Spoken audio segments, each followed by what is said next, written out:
Hey, what's going on, everybody? It's your boy, Gray Tube. Lord Nips. It's your boy, Lord Nips. Hey, before we talk about that, check out this fucking cool tank top I got from Basic Wavez. It's your boy. It's your boy. You wanna look as cool as me? But do you wanna look as cool as me? Check out that link in the description below. So, friends, we have a slight predicament. I haven't filmed since I finished Theory in the DAW. Some things are going good. I've been going to the gym. I've been reinvesting in myself. I've been doing some fitness. I've been doing some projects, and it's time. It's time to redo this room. I didn't do it right the first time. And I'm sort of not allowing myself to continue the DIY series right now until I fix a couple of issues. So, these lights are really yellow. I'm sorry, this isn't that great. But here's the problem. My studio's in pieces. As you can see, I have the new acoustic treatments here, and then everything is like a wreck. Like, there's stuff everywhere, Lila's everywhere, there's instruments everywhere, there's amplifiers just laying around, there's parts that are ready for the new desk, there's tripods. And we're reaching this like critical point here where my ability to hear things in my room has exceeded the capabilities of what I designed it for. I've been planning this for a few months now, and I'm really excited it's really, time to do this. Just after doing Bill's thing and after like going back and forth to Denver, after doing Corey Batista's stuff, like getting into some other people's studios that have like really nicely treated rooms and shit, I've just realized that what I'm doing here is subpar. But I'm starting to take people on who are paying me money to do mixes and mastering, and I want to make sure that my shit's like up to caliber, Up to caliber, is that a thing? So the equipment room is where I'm going to be putting all this equipment room. Hey, so I'm going to set up the camera and time-lapse this, looking like a big gray tube, because I'm wearing gray sweatpants. It's your boy, Gray Tube Man. It's your boy, Puffy Nipples Man. Leave me a like if you've got puffy nipples too. People that don't have puffy nips, man, they don't understand. They don't understand the struggle. No matter how swole you get, you still got these big fucking sausage patty nips. Hey everybody, so there's a couple of points in this vlog where I'm not going to give enough explanation, so I'm going back and doing a little bit of voiceover now. So you might hear my voice, and that's me editing garden sound from the future. This is a really long video, so have fun watching it, and I'll see you guys at the very end. So huge shout out to George Sedaris, Bill Day, Corey Batista, and everybody who was patient with all the questions I had for this entire project. It literally took me a month and a half to get this finished. I don't think I'm ready to move the shelf or the Okay, day 2. Let's get it. It was exhausting to say the least, especially the part where I had to actually reorganize the entire shop before I could build anything. What you're seeing here is me clearing out all the BS in the way and moving things into a semblance of order. There were about 3 dump trips. This is only one of them. Big shout out to my neighbor for letting me borrow his truck at one point to get lumber in, take a whole bunch of stuff to the dump. Wouldn't have been able to do it without your help either.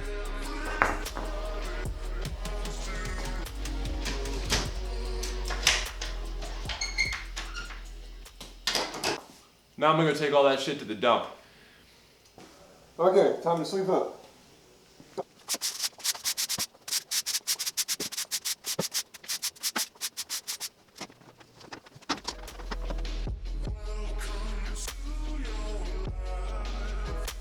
So when you're staining or doing any sort of work involving paint, polyurethane, stuff like that, you really want to cut down on the amount of dust that's around. So what you're going to see me doing is a lot of just what looks like excessive vacuuming, but it's 100% necessary.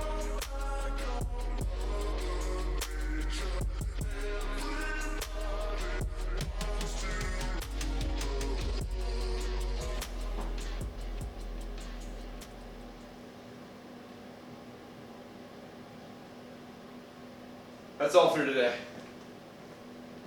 God, I'm tired.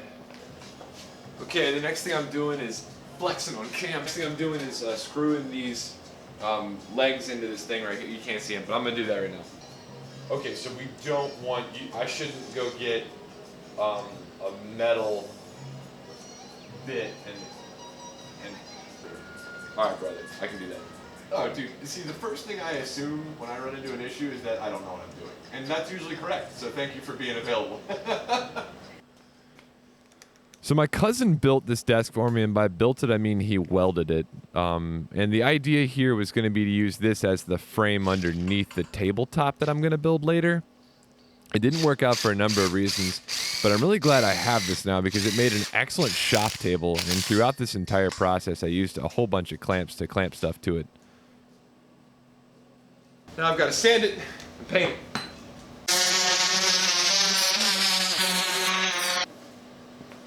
Alright, let's paint the sumbitch.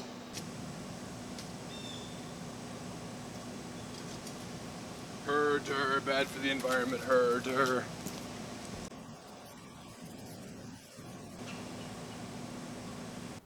Speaker break.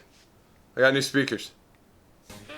So what I didn't show is that between this, I had a whole bunch of people come in to record, and also a student booked some lesson time with me. So I had to actually bring everything I'd brought out of the studio back into the studio, again, off camera, set it up, do a whole bunch of work, and now I'm actually breaking it down again so that I could, later move it all back in. Fun fact, those speakers are actually Bill's old speakers. He had them refurbished by Event, and I bought them from him. I've wanted them ever since I heard them the first time. They're cool speakers, man. Thank you. So this desk needs to be both functional and minimal, and easy to clean. My last desk wasn't easy to clean. I need to know how big the rectangle needs to be, and I also need to know how big the needs to be. I'm cutting a notch out of it for the rack. Right, so I want this to look good too. Did I mention that? I want this to look nice. Hey, big face man here. So I know that this is 20.5 inches, but I don't know what that measurement is. Like how deep does it need to go into the desk? And the way I'm gonna do that is fucking triangles. Triangles. It's fucking triangles. Alright, so I had to choose some arbitrary numbers just based on preference.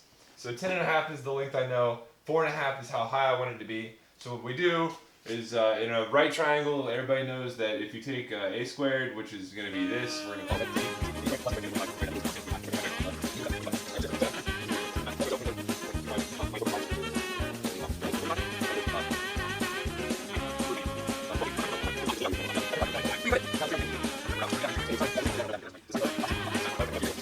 I'm getting my calculator out because I can't do that shit in my head. Alright, so because of math... Hey, this has got angles on it, fuck yeah!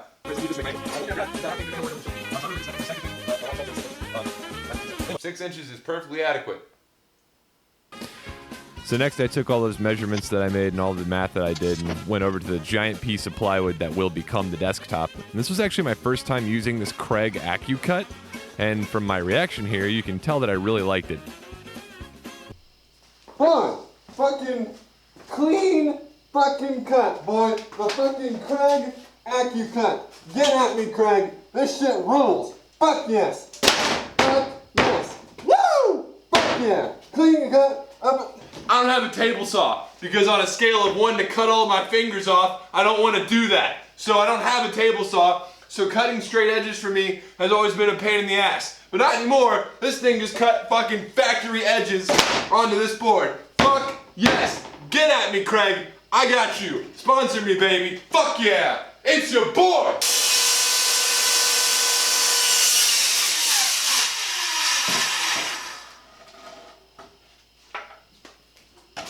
Don't ever do that.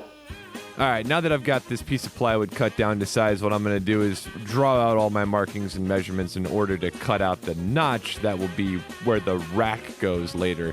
I wanted a slanted rack right in the middle of this desk so I wouldn't have to be leaning over like I had on my old desk in order to see all the knobs. I wanted everything to be easily accessible and right in front of me. I did have an issue though, because once I measured everything out, again, very carefully, I had no idea how I was going to turn the saw once I got in, right? So you have to cut into the desk, and then there's a whole horizontal cut, and how the hell do you get a saw in there? And this was driving me nuts, and I spent a good 30 minutes worrying about it, and then... See, when you don't know what you're doing, call somebody who does know what they're doing. That's the biggest piece of advice I can give you in this world. If you don't know what you're doing, find someone who does. That's all there is to it. I don't know. Anyway, I'm gonna get this cut done now because John's given me the wisdom. Now, a jigsaw, if you're just getting into woodworking, is an excellent tool. It is pretty safe, and I'm saying like relatively safe. It's not the safest saw there is, nor no saw is perfectly safe. Every saw could poke you in the eye or cut your finger off or something. So no saw is perfectly safe. But as far as saws go, this one's pretty good. This jigsaw, this is the first power tool I ever bought, was one of these. It's pretty cool. And all it does is you set it down and it goes up and down really, really quickly, and you go through the wood this way, like yeah. It's also not very loud. Oh, and blades aren't expensive, and they don't break very often. So it's a great tool to just start off with woodworking, especially if you've got small projects. It's very easy to use and it's very forgiving. I'm really glad I reached out to John. This cut was way easier than I thought.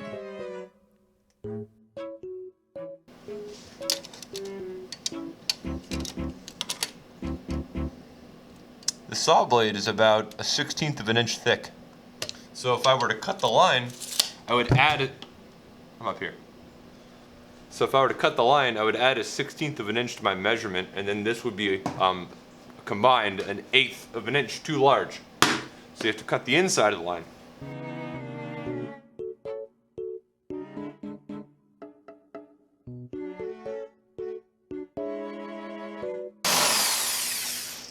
Beautiful. Now, Where you're gonna sit? the sander will sand this off really nicely. So let's take it outside and sand it down. Oh wait, first I gotta cut the pieces. God damn it, continuity. Next thing I had to do was cut out the actual slanted parts in order to mount to the desk where I'd cut out. And these were pretty easy to do. Again, it was just measurements based on some math that I did earlier. Once I had these cut out, I was able to use this new Kreg jig that I hadn't tried yet. That was for pocket screws, and this was my first time using this, and it was really exciting.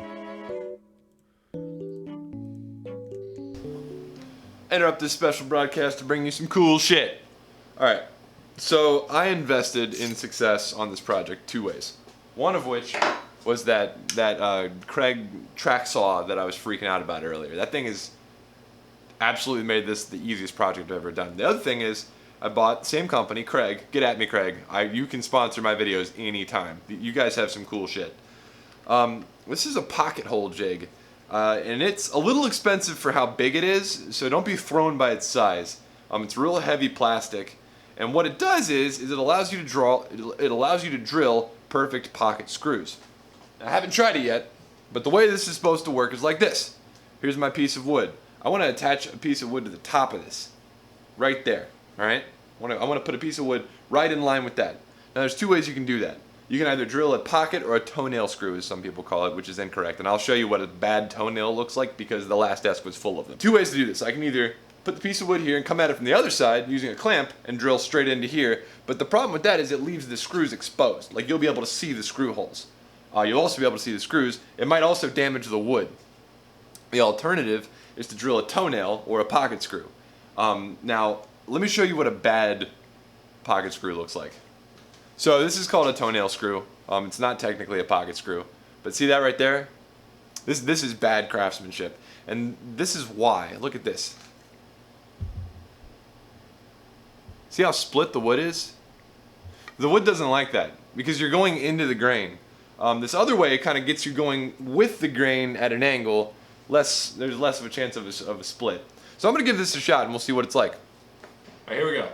Pocket drill, pocket holes, pockets, Mr. Pockets. Move my hands so y'all can see.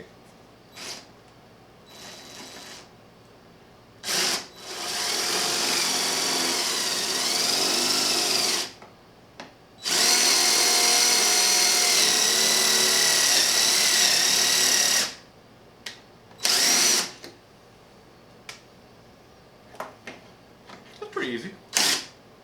Oh, it moved a little bit.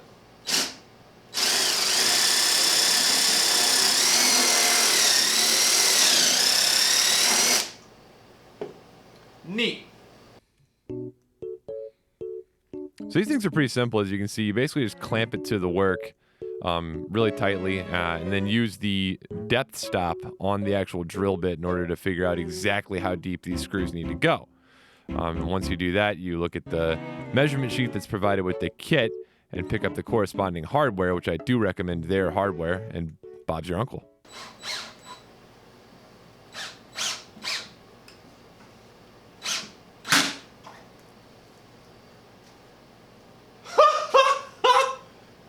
Damn! Now that I've got it like secure with one, I can just drive the rest of these in. Holy shit. Holy shit. Oh, that was racist. I'm going to link to the Kreg jig as well as the AccuCut in the description down below with an Amazon link if anybody would like to pick them up. I highly recommend it. So next you're going to see me sanding down the desk here. I did this first with 80 grit, then 150 and then 200 grit sandpaper discs just to make sure everything was nice and smooth. I really want to put the finish on right now, but I know I need to wait until the dust settles. I taped off 2 lines because I thought it would be kind of cool to see if I could make some sort of a design element out of the stain. I was really worried this wasn't going to work out. It actually ended up working out great. And I love the way that this stain made the grain in the top of this piece of plywood pop out. It really makes it look like more than a piece of plywood. Fun fact, the actual slant of the rack and the rack top are parts of my old desk. So in this build, I actually reused a lot of my old desktop because it's just 3/4 inch ply. So it's a fun fact that I actually have part of my old desk on my new desk. I gotta say though, I haven't taken my time on something like this in a very long time. I am being deliberately slow and I want this to look so good because I have to look at it every day. I want to build a rack now. This is a rolly base from an old rack. I'm gonna build a cooler one on top of that. All right, so I've missed a few steps. Sorry, I'll go over what I did later. But right now I want to show you guys a technique that I've been using a lot lately. So this piece, I don't know how the hell I'm gonna be able to hold this here while I screw it in place. Well, here's the thing. What I've done is I've clamped this board to the work that's already finished, and what I can do is get this thing in place and then clamp this piece to the same board, well, of course, without knocking it around. Wouldn't that be great? Boom. Now, fucking board's not going anywhere. So there's a tip for you when you're doing DIY. That'll really, really help out in the long run, and it keeps everything square, which is how I've been able to build this box. Boom. And I know it sounds like they've sponsored the video, but I can't say how much I enjoyed using this Kreg jig. Seriously, check this out if you're going to get into woodworking at all. And we're done. Repeat the process on the other side. Alright, so I skipped some steps because I'm in sort of a hurry. Sort of pulling an all-nighter tonight, and I'm kind of tired. But regardless, here is the finished product. It is 6U down on the bottom, and then another 10U up there. So it's pretty cool. I'm not going to fill it in on the back here because I like the way it kind of looks like the Batmobile. I literally have a client coming over on Tuesday, so I've got to get this stuff set up and functioning tonight because I'm working all day tomorrow. Out of town. Fuck is my life. Alright, so this didn't turn out so bad. It's actually got some drag and it bled a little bit under the tape, which looks kind of like a waveform, which is kind of fucking badass. So I'm gonna leave it like this. This looks pretty freaking cool. It's got some cool runoff on it. It looks kind of like a waveform, but the line is still there. It's still clean. Same with this side. It's got that cool sort of, I don't know. I think I like it. I was a little disappointed when I started off, taking the tape off. I was like, oh, it bled. And then after I saw that the line was pretty uniform, I don't know. I think I'm into it. Gardner, this stuff is beautiful. I'm so proud of you. The rack with the stripe is gonna be legit. And I just think that it's gonna do exactly what it needs to do. Very smart design, good execution. It just looks right for you. So, awesome job.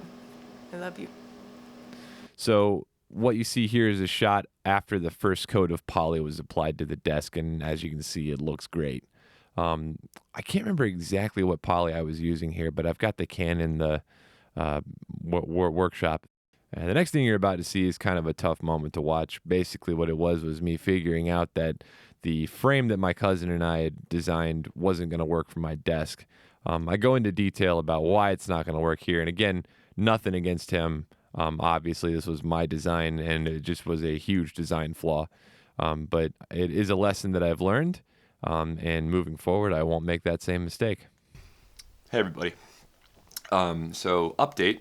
The legs for the desk that my cousin put together don't have a center stretcher, like a middle stretcher, to keep the legs from goofing up.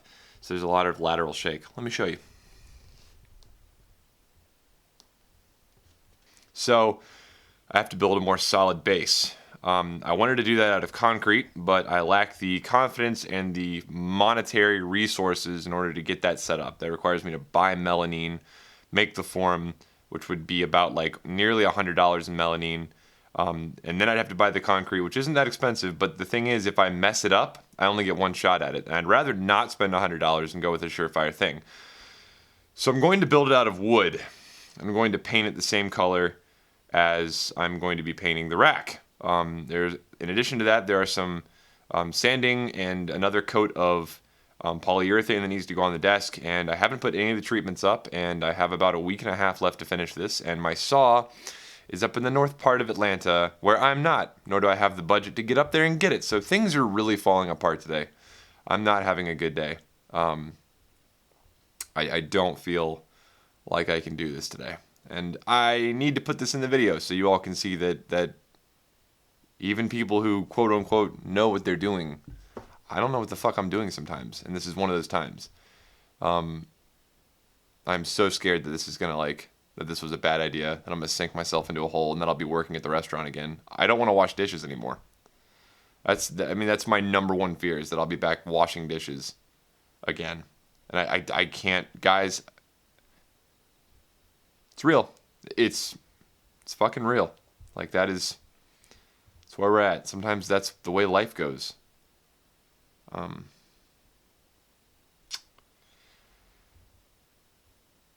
Anyway, I have some work to do. I want to let you guys know that sometimes my mood gets like really dark. And it comes and goes in waves, and normally I can take care of it. And this is one of those examples where I push through and, I'm able to get on with my day. But some days I'm not. Just anybody else out there deal with this? Anyway, I'm about to go sand down the table. This time I learned a secret. I'm going to sand it outside so I don't have to vacuum all the shit up.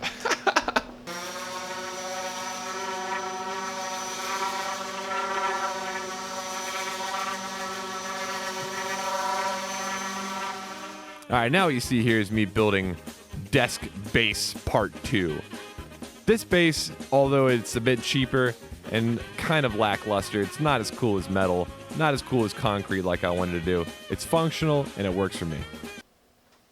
Alright, so just due to the way that lumber is, it's sort of warped on the back, but I mean that looks a lot better. I like that. Alright, let's get that Forstner bits out. I just realized it wasn't recording. Isn't that great? So for this next bit, you get it? Because it's a drill bit. It's a joke. It's funny. What I'm going to do is line the table up really well, and then what I'm going to do is stick a drill bit that's just a little bit bigger than that, after marking the place symmetrically on the table where this bolt needs to go. Oh, the reason I'm doing this is because I want to hold the tabletop to the base with bolts. I think it looks cool. So I'm going to get a drill bit that's just slightly bigger than the bolt, and go all the way through the base, down to the bottom, And then I'm gonna use this bit called a Forstner bit, which is kind of scary looking, if you ask me. But I'm gonna use this so that the bolt head sits underneath the table, so it's flush. Because I don't want I want to be able to see the head of the bolt and the washer, but I don't want to be able to feel it because it'll get in the way of gear and stuff. So that's what I'm about to do right now. And I'm kind of nervous about this because this is like, I could fuck everything up right now. Let's try to mount a drawer in 3D space with no help because I don't have any fucking friends. Okay, totally untested. I know the shot's overexposed. Shut up. Totally untested. I'm gonna make a jig for this Forstner bit on this side. It looks okay over there. I'm gonna be able to stain it. I'm gonna be able to fudge it a bit. It's gonna be all right. But over here, I really want it to look good. So what I'm gonna do is make a jig by punching a hole through here and then lining that hole up with where I want the middle of this one to be, and then I'll have some sort of a guide. I'm just gonna try it out. I have no idea if this is gonna work or not. Learning.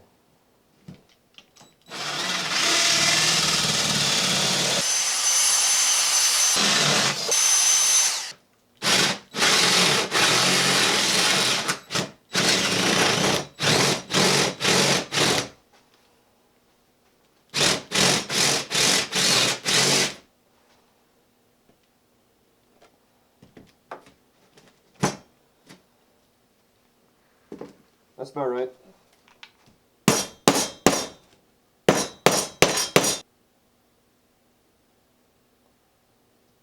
I'll figure it out.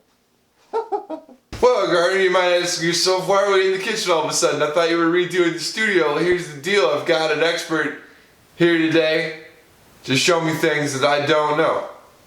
Hey, you guys want to see a cool trick? Watch this. Teaching Lila a little trick. Lila, come here. Good bird. I'll give you an almond. Perch.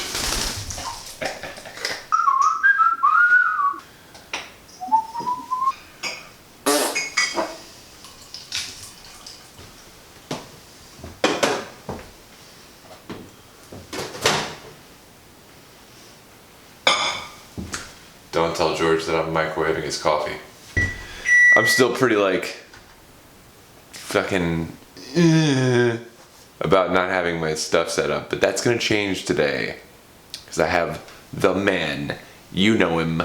We all know him. We've done coffee time with this dude. We've done tunes with this dude. He's been on the show before. Today is the day that I'm gonna be doing the panels on the walls, getting things set up. It's gonna sound amazing. I'm putting new bass traps in the corners because my corners were untreated, just like my depression. And we're gonna be great. It's gonna be a good day. I'm running on like 2 hours of sleep. I've been redlining it for nearly a month. It's fucking the end of the road, ladies and gentlemen. This is the day that shit gets configured. I can't hype this up enough. This is like Christmas for me. I'm not even fucking kidding.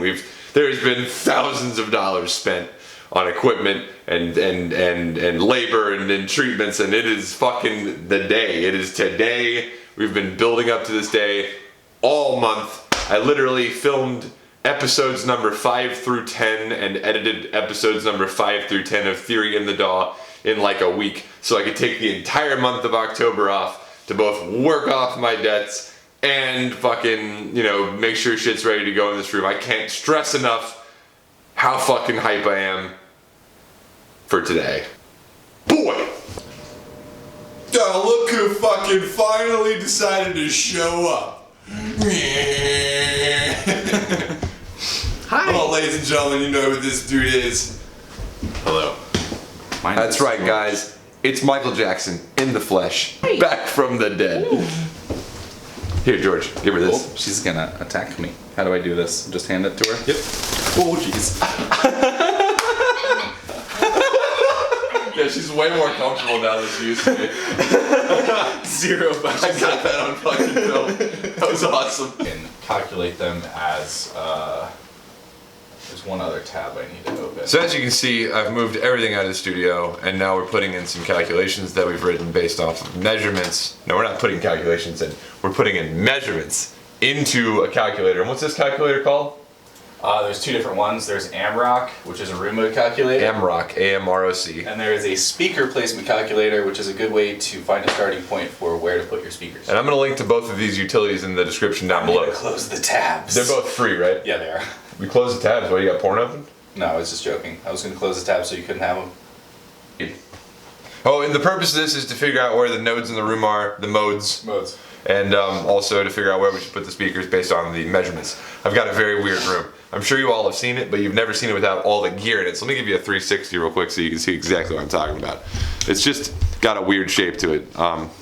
Just like you. Hey! So it's actually smaller back here than it is in the front. You see how there's like this weird channel right here? And there's a dip in the corner there. And I'm going to treat those corners with a whole bunch of insulation today as well. So me and George had to move the stuff out of the studio for the third and final time. Huge shout out to George for helping me do this. And we positioned the desk in the right spot and got the speakers and the mix positions set out based on our calculations. Hey, it's your boy Gary Oak reporting live from the recliner. George, what are we currently doing? Making things really complicated. That's what we're doing, making things really complicated.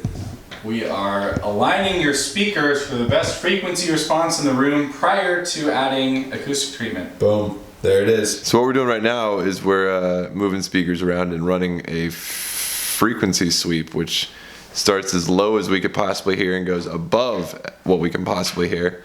And this microphone in the middle of the room right there is picking up these frequencies and telling us, in a perfect environment, like in a vacuum, well, there's no sound in a vacuum. In a perfect environment, in a perfect room, it would just look like a flat line going across. But that doesn't happen. But that doesn't happen because there is no such thing as a perfect room, right, George? Yeah.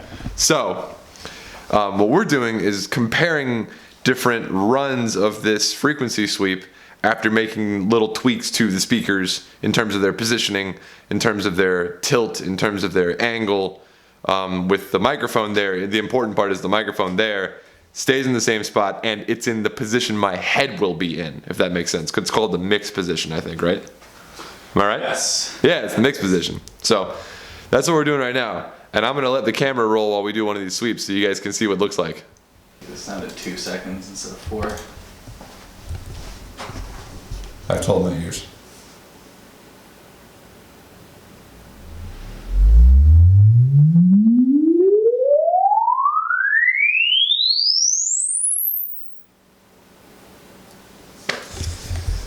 It's loud, so That's bad. That's bad. Let's go back. So he's looking at the graph going, no, this doesn't match up. Very bad. And so we're gonna do this for probably another hour or so. So I'll check back in with you guys later. I think I should do the right speaker and not the left. Is because of that free software? Room EQ Wizard's totally free. Okay. Yeah, Room EQ Wizard is the software we're using. Apparently it's totally free. I'll put it in the description below.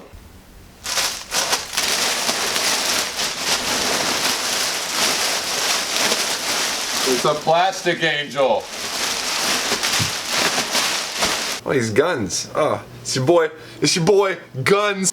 We've got all the insulation put into the corners for the bass traps, and I'll go ahead and show you where we've put out like I have to mount them on the wall. So that's what I'm currently working on. In order to do that, I'm gonna have to get a bit creative with, oops, come here. In order to do that, I'm gonna have to get kind of creative with my solution. I think what I'm gonna do is buy some really cheap plyboard, probably OSB. Basically 1.5 inches of OSB because it's cheap. And then, or I could actually use MDF. Holy shit, that'd be even cheaper. Caroline, come on in here. Hi there. Caroline made dinner. It was really, really, really fucking good. Can we get a round of applause for Caroline? I'm gonna have to get creative with my mounting solution in here. But anyway, I'll pull the camera out later. We're starting to fill up all my SD cards and I need to dump that.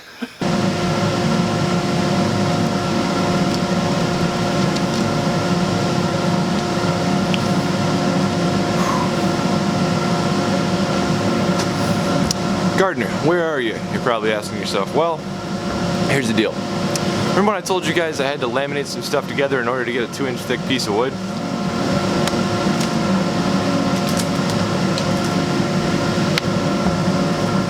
That's 2 pieces of MDF and 1 piece of 1/2 inch fancy ply laminated together. with a whole lot of glue. Now, here's a picture of what the glue up looked like, but I saved you the boring part because then I had to rip all those boards every 4 inches, which left me with a little bit of scrap, but this should be enough to go around the room twice. I had to do this process 2 times, and then once I got done with it, if you see on the sides here, my saw blade on my skill saw didn't go all the way through the material.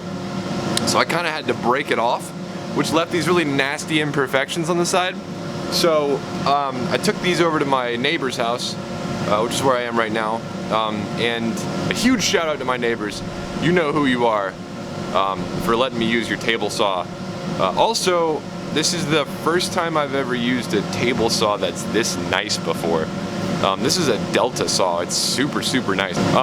So I've done every single piece of lumber, which there's a lot of them, but I've saved the last 3 pieces so I can show you guys what this looks like. Table saws, if you're a spaz or a klutz, will kill you. So I was always kind of worried about using it, but today I was able to develop a healthy respect for the table saw, and I want to show you what that looks like. This is by no means a tutorial. I am not teaching you how to use a table saw, I'm just showing you me using it.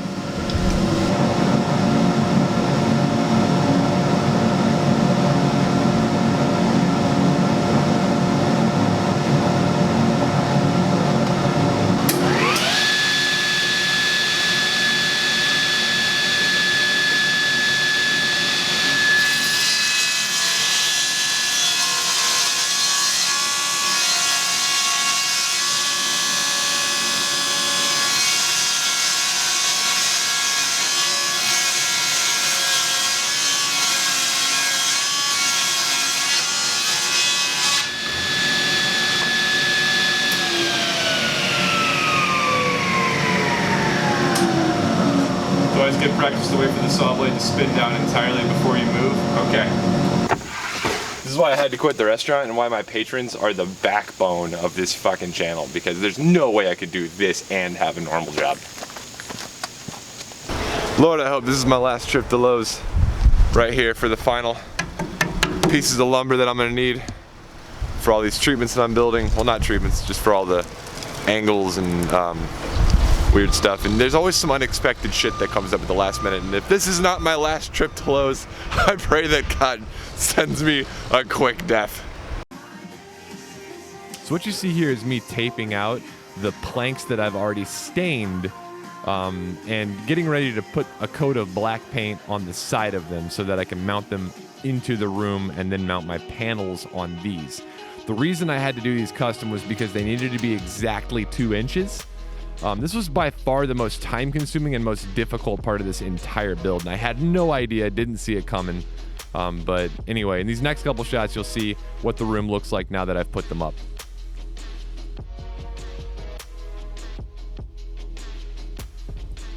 And you know what? I would love to continue on with this video, but I feel like I do need to pause and just go into a little bit of detail about how this mounting system works, because I'm pretty proud of the fact that I came up with it by myself and it looks pretty nice. So let's go over to the room with the camera where I can elaborate on this probably very boring piece of the room. I'd like to take just a second to talk about these mounting strips here, because I'm kind of proud of them. It was a pretty difficult thing for me to do and come up with, and it works really well.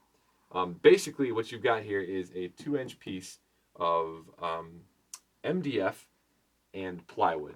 So plywood on the very top, which is what looks nice, and then behind that 2 3/4-inch pieces of MDF, so the top piece being a 1/2-inch ply to give you a total of 2 inches of depth from the wall.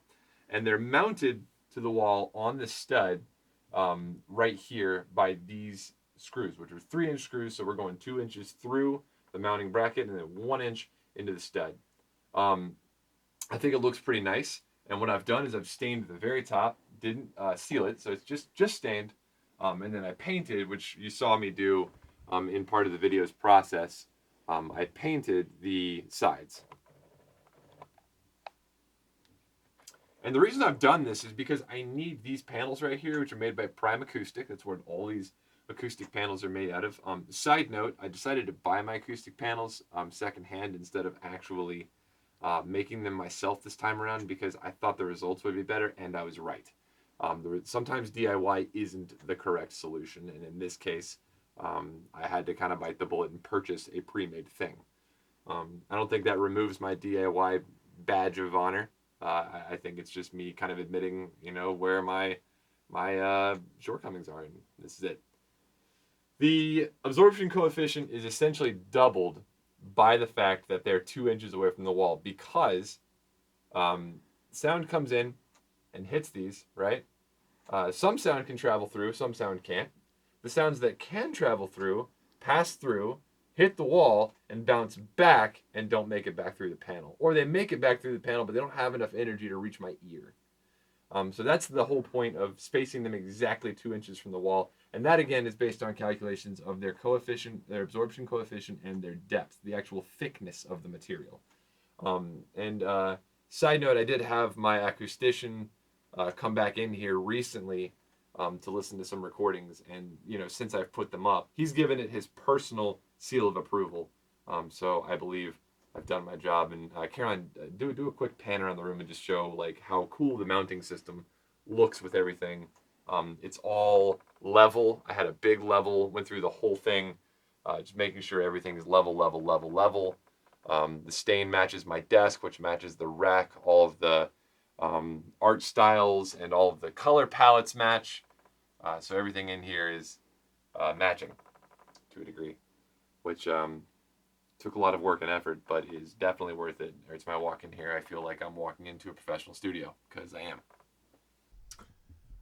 Yes, hello. I would like to order a big screen TV, because there's significant comb filtering, due to the fact that Gardner's, monitor for his computer is placed in front of the cones of the speakers. Thank you very much. Bye-bye. Lila, there's a big screen TV out front with your name on it. You want to tell me something? Anything? Okay. Lila, you know this is a misappropriation of Patreon funds and everybody's going to hate me for this, right? Alright, before everybody gets mad at me and says, "This is stupid! You just wanted a big screen TV so you could watch Netflix in your studio!" Not true. Not true at all. Not true even in the slightest. So this is a setup that I'm borrowing from Mr. Bill's studio.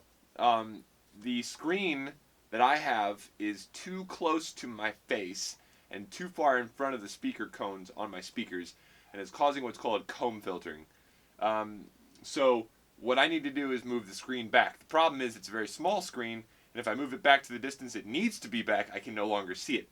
So what Bill did, and what I'm doing, is I purchased, I guess it's upside down. That's probably not good. This is the cheapest, most highly reviewed TV on Amazon. It does 144 hertz, which is pretty dope. And it's 4K, so I will be able to edit videos even better. And this big shout out to all the people on Patreon for helping this become part of the studio. This whole rebuild wouldn't be done without Patreon. I want to go ahead and give a shout out to everybody on Patreon who's ever helped me. Guys, Patreon is the lifeblood of this channel. I have opened up new options. There's now a $1 option for $1 a month, and there's now a $100 option for people who'd like me to master songs for them, every month. I can do that now. Also, I want to get back to doing daily content, and I've updated my Patreon goals. If we hit $500 a month, I'll do 2 videos a week. Right now I'm only doing 1. If we hit $1,000 a month, I'll do 3 videos a week. And if we do $2,000 a month, I'll go back to doing daily videos on weekdays. And with the $1 option, listen, I've got 12,000 subscribers. If 2,000 of you gave me $1 a month, it's daily content. And then you can turn your ad blockers on. I don't care. Block all the ads at that point. You know what I'm saying?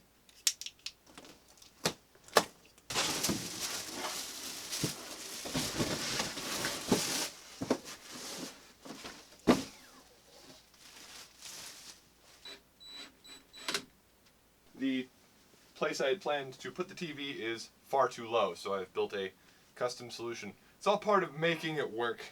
That's been the motto of this entire rebuild. So instead, what I'm going to use, nice plywood, which I will stain later. But I'm not going to do right now, because I ain't got time for that shit. Alright, now to unplug all this shit, and get this monitor working, and get that monitor off the table. 3, 2, 1. Boom. the idea here is that I don't want anything in front of my speaker cones. That way, it's not going to filter out any of the noises. With the exception of this little thing in the middle, which I don't think is actually going to hurt that much. It's much better than the old Scream was doing, which was kind of like giving me a weird stereo image. Anyway. Okay, back to reality. There is a lot of stuff I didn't go over. As you can see, like on the screen here, like there's like 45 minutes of video already, which is an insane amount of video. I don't expect anybody to watch the entire thing, although it'd be great if you did. Please do that. So I've already spent a great amount of time editing and putting this together. And I've stressed out a lot over just making this thing educational, informative, and entertaining. And there's just so much stuff I didn't go over, like fucking this rack right here.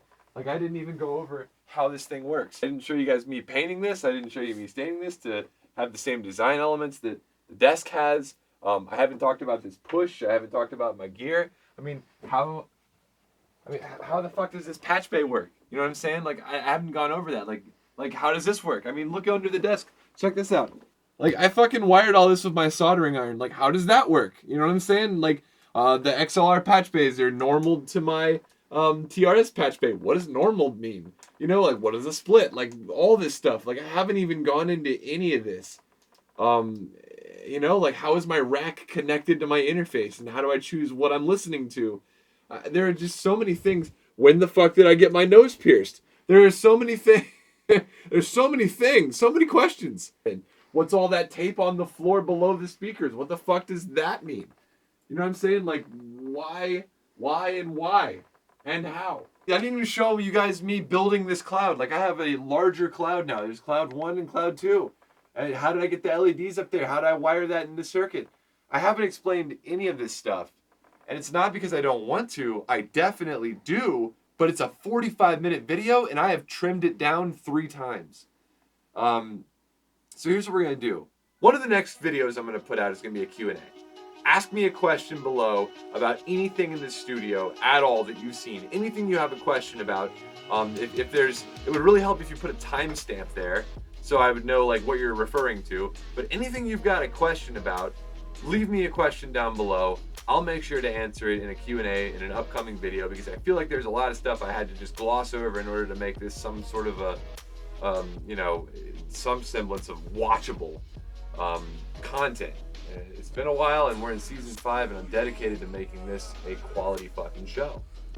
Anyway, this is the beginning of season 5, and as always, I'm excited. Lots of how to makes coming up. Getting back into that pretty hardcore here in the next couple of videos.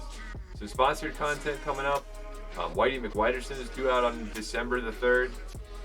There's good things happening, big things happening. But as always, my name is GARDNSOUND, and this is Lyle the Bird, and we'll see you in the next episode.